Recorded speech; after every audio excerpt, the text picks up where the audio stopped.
अ, अभी जो आने वाला वफाकी बजट या सूबाई बजट, अ, मैं तो ये समझता हूँ कि मुझे कोई उम्मीद नज़र नहीं आ रही कि उसमें आवाम को रिलीफ दिया दिया जाएगा।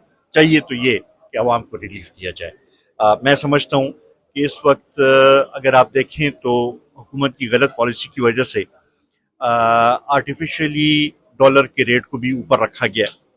हालांकि मैं समझता हूँ कि इसका असल रेट इस वक्त 240 के लगभग है।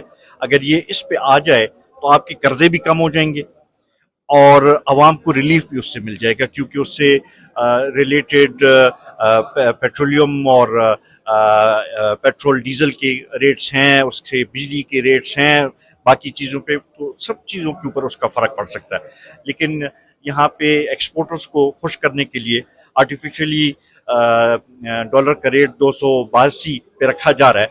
पूरी दुनिया में डॉलर का रेट कम हुआ, हमारे पाकिस्तान वाहिद मुल्क है पूरी दुनिया में जिधर डॉलर का रेट बढ़ा है इन 3-4 महीनों में। तो ये कुछ समझ नहीं आ रही। इस तरह की पॉलिसीज को मद्देनजर रखते हुए कि जो जिसमें अवाम के को रिलीफ दिया जाए उसकी तरफ तवज्जो देनी चाहिए। इन्होंने सब कुछ IMF के साथ जोड़ के रखा हुआ है और उससे मसाइल हल नहीं होंगे।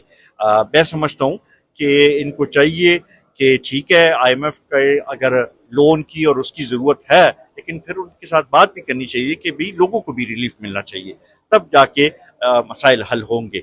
और इसी तरह मरकज़ी और सूबाई हुकूमतों को अपने अखराजात भी कम करने होंगे ताकि आवाम को रिलीफ दिया जा सके। तो इस तरफ तवज्जो देने की ज़रूरत है। अभी तक हमें ये नज़र नहीं आ रहा।